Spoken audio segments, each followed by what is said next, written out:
अस्सलाम वालेकुम बच्चों। आज हमारा लेक्चर नंबर 10 है, यूनिट नंबर 18, जो हमारी बुक का लास्ट चैप्टर भी है, एटॉमिक एंड न्यूक्लियर फिज़िक्स। आज हमारे यूनिट का भी लास्ट लेक्चर है। तो बच्चों, इससे पहले हमने जितना भी अकॉर्डिंग टू स्मार्ट सिलेबस पढ़ा वो रेडियो एक्टिविटी से रिलेटेड था, नेचुरल रेडियो एक्टिविटी के रिलेटेड था। हाफ लाइफ हमने डिस्कस की, उसके बाद रेडियो आइसोटोप्स के ऊपर पढ़ा, और लास्ट टाइम लेक्चर में हमने फिशन रिएक्शन को डिस्कस किया। आज हम पढ़ेंगे फ्यूजन रिएक्शन, न्यूक्लियर फ्यूजन। बच्चों, जो लास्ट टॉपिक हमने पढ़ा था फिशन रिएक्शन का, उसमें हमने डिस्कस किया कि एटम को तोड़ के उससे एनर्जी हासिल करना फिशन रिएक्शन कहलाता है या फिशन चेन रिएक्शन कहलाता है। आज जो हम पढ़ने लगे हैं ये फ्यूजन है। फ्यूजन मतलब फ्यूज से, दो चीज़ों के मर्ज होने से। इसमें क्या होगा, उसमें हमने क्या किया था, फिशन रिएक्शन में एक हैवी न्यूक्लियस को बम्बार्ड करवा के उसकी तोड़ फोड़ की, और तोड़ फोड़ करके उसके छोटे पार्टिकल्स में कन्वर्ट कर दिया। अब क्या करेंगे, फिशन और फ्यूजन दोनों आपस में उल्टे हैं। फिशन का मतलब तोड़ फोड़ है, फ्यूजन का मतलब जोड़ है। फ्यूजन में हम स्मॉल पार्टिकल्स को जोड़ेंगे और एक हैवी न्यूक्लियाई को क्रिएट करेंगे। बच्चों, फ्यूजन रिएक्शन के बारे में तो बहुत सारे मिसकंसेप्शंस भी हैं और बहुत अजीब किस्म की थेरीज पाई जाती हैं, कॉन्ट्राडिक्शन बहुत है, कॉन्फ्लिक्ट्स हैं बहुत ज़्यादा साइंटिस्ट के आपस में भी, और इसके ऊपर बहुत सारा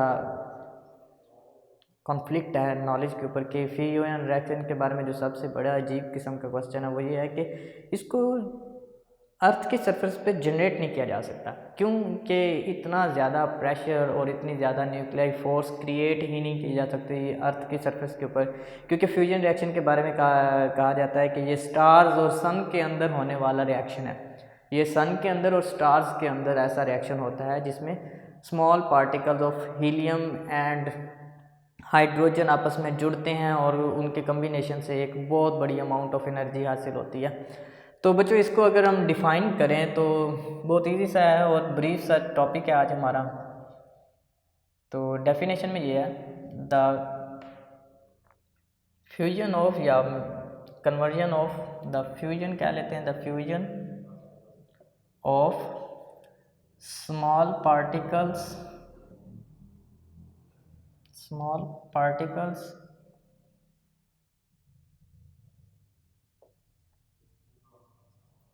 to create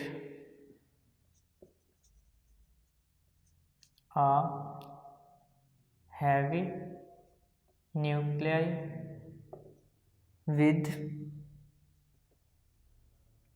a huge amount of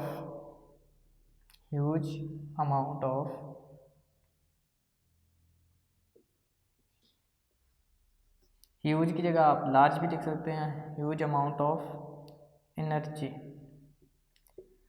बच्चों, इसकी डेफिनेशन में थोड़ा सा गौर करें।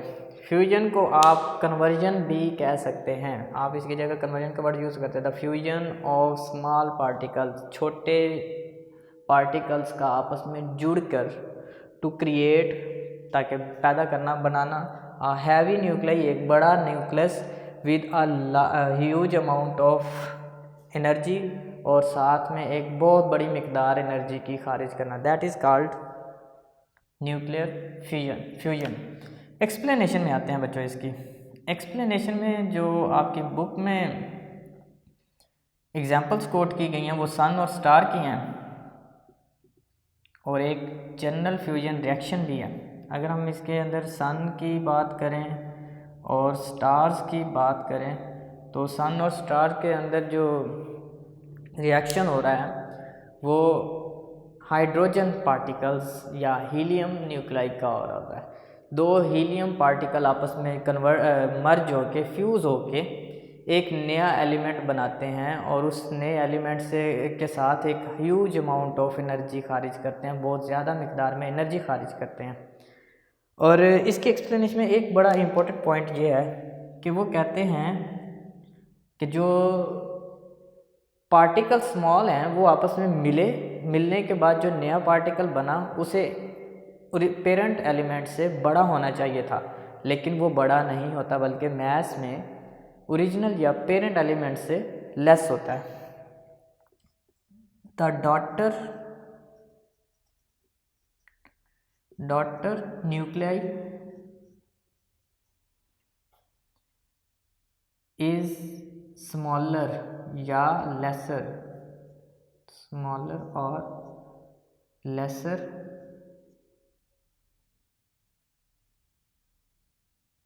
in mass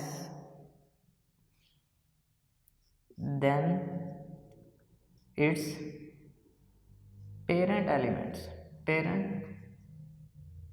nuclei, parents nuclei से कम होता है। फॉर एग्जांपल अगर हम इसको इलेबोरेट करने की कोशिश करें तो आपकी बुक में एग्जांपल दी गई है कि एक ड्यूट्रियम और एक ट्रेटियम एटम आपस में मर्ज होते हैं और फ्यूजन रिएक्शन स्टार्ट करते हैं, एक हीलियम न्यूक्लियाई बनाते हैं। जो अर्थ पे रिएक्शन किया गया वो ड्यूट्रियम और ट्रेटियम पे किया गया, जो कि हाइड्रोजन के आइसोटोप्स हैं। हमने आइसोटोप्स में पढ़ा था कि हाइड्रोजन के 3 बेसिक आइसोटोप्स हैं, प्रोटियम, ड्यूट्रियम एंड ट्रेटियम, जिसमें एटॉमिक नंबर तो सेम है, मतलब प्रोटॉन नंबर सेम है, नंबर ऑफ प्रोटॉन सेम रहते हैं, न्यूट्रॉन चेंज हो जाते हैं। प्रोटियम में कोई न्यूट्रॉन नहीं, ड्यूट्रियम में 1 है और ट्रेटियम में 2 न्यूट्रॉन है। अगर हम ड्यूट्रियम का देखें तो उसका atomic mass number 2 1 atomic number है। साथ ट्राइटियम को देखें तो एटॉमिक मास नंबर 3 और एटॉमिक नंबर 2, ये दोनों मिलकर कंबाइन होकर फ्यूज होकर क्या बनाते हैं, हीलियम न्यूक्लियाई बनाते हैं, जो कि जिसका एटॉमिक मास नंबर 4 और साथ में एटॉमिक नंबर 2 है। बच्चों इसमें थोड़ा सा गौर करें, जो बात यहाँ पे की गई है कि डॉटर न्यूक्लियाई इज स्मॉलर और lesser in mass than its parent nuclei. Parent nuclei का मास अगर आप ऐड करें 2 + 3 आंसर्स इक्वल टू 5 और डॉटर न्यूक्लियाई का मास कितना है जी 4। क्वेश्चन ये किया जाता है कि जब 2 छोटे पार्टिकल आपस में जुड़ रहे हैं तो बड़ा एलिमेंट जो है उसका मास इन दोनों के कम्बिनेशन से होना चाहिए और इन दोनों से बड़ा होना चाहिए, जबकि उसका मास कम निकलता है, उन दोनों के कम्बिनेशन से कम निकलता है। ये जो बाकी का एक यूनिट ऑफ मास है ये कहाँ गया, किधर गया? तो according to mass energy relationship Einstein की E = mc² के मुताबिक ये कहा जाता है कि वो जो एक यूनिट मास कम है वो असल में एनर्जी में कन्वर्ट हो जाता है। वो जो एनर्जी है वही हम फ्यूजन रिएक्शन में अपने बेसिक पर्पस के लिए यूज़ करते हैं। फ्यूजन रिएक्शन में जो सन में हो रहा है उसमें 4 हाइड्रोजन एटम आपस में मिलकर हीलियम पार्टिकल्स बनाते हैं, 2 हीलियम पार्टिकल बनाते हैं और उससे जो एनर्जी हासिल होती है वो इतनी ज़्यादा है कि अगर आप उसकी अमाउंट पे गौर करें तो सिर्फ अर्थ सन के सेंटर में जो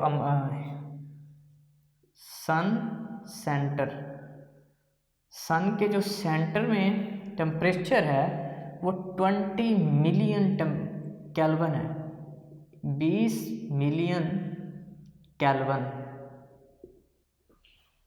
उसके सेंटर का टेम्परेचर कितना है 20 मिलियन केल्विन, जबकि उसके 4 हाइड्रोजन एटम के कम्बिनेशन से के फ्यूजन से जो एनर्जी हासिल होती है वो एनर्जी है 25.7 मेगा इलेक्ट्रॉन वोल्ट। बच्चों अगर आपको याद है तो हमने पिछले लेक्चर फिशन रिएक्शन में देखा था कि अगर 1 किलोग्राम यूरेनियम को जलाया जाए तो उससे 6.7 × 10⁻11 जॉल एनर्जी हासिल होती है। और एक फिशन रिएक्शन से, एक यूनिट फिशन से मतलब जब एक एटम ब्रेक करता है यूरेनियम का तो उससे 200 मेगा इलेक्ट्रॉन वोल्ट एनर्जी हासिल होती थी। और अगर हम यहाँ पर देखें तो सिंपल 4 हाइड्रोजन एटम आपस में मिलते हैं तो उनसे जो एनर्जी हासिल होती है वो 25.7 मेगा इलेक्ट्रॉन वोल्ट्स है। और अर्थ के और सन की सरफेस पे ये रिएक्शन कॉन्टिन्यूसली चलता रहता है और वो प्लाज्मा का एक बहुत बड़ा बॉल है जिसमें हर वक्त फ्यूजन रिएक्शन जारी रहता है, उसकी सरफेस पे भी और उसके इनर पार्ट में भी। तो बच्चों, फ्यूजन रिएक्शन की बेसिक तो इन्फॉर्मेशन इतनी सी है। इसको अगर हम दोबारा रिव्यू कर लें तो इसकी डेफिनेशन में आता है कि ये ऐसा रिएक्शन है जिसमें स्मॉल पार्टिकल्स आपस में जुड़ते हैं और एक बड़ा हैवी पार्टिकल बनाते हैं। बट एक कॉन्फ्लिक्ट जो यहाँ पर है वो ये कि जो बड़ा हैवी एलिमेंट बनता है उसका मैस अपने पेरेंट एलिमेंट जिनसे वो जुड़ के बना है उनसे कम आता है। हम ये कहते हैं, या साइंटिस्ट ने जो उसकी एलेबोरेशन दी है, कि वो जो मैस कम आता है डॉटर एलिमेंट का, वो इसलिए कम होता है क्योंकि उसका एक्स्ट्रा मैस एनर्जी में कन्वर्ट हो जाता है। इसकी एलेबोरेशन हमने एक्सप्लेनेशन में देखी कि अगर हम ड्यूट्रियम और ट्रेटियम को आपस में फ्यूज़ करें तो हमारे पास हीलियम न्यूक्लियस आता है, जो कि मैस के हिसाब से ड्यूट्रियम और ट्रेटियम के 1 यूनिट लेस है, और वो 1 यूनिट मैस जो है वो उसका एनर्जी में कन्वर्ट हो जाता है, और ये एनर्जी बड़ी हाई अमाउंट ऑफ लेवल की होती है।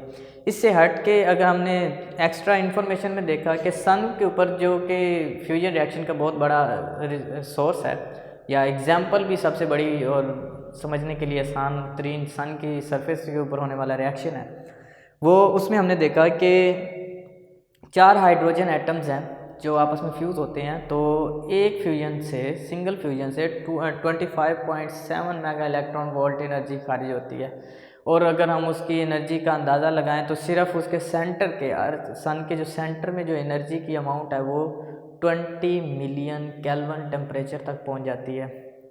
तो जो असल में इसी अमाउंट ऑफ एनर्जी की ही वजह से इतना टेम्परेचर गेन करता है।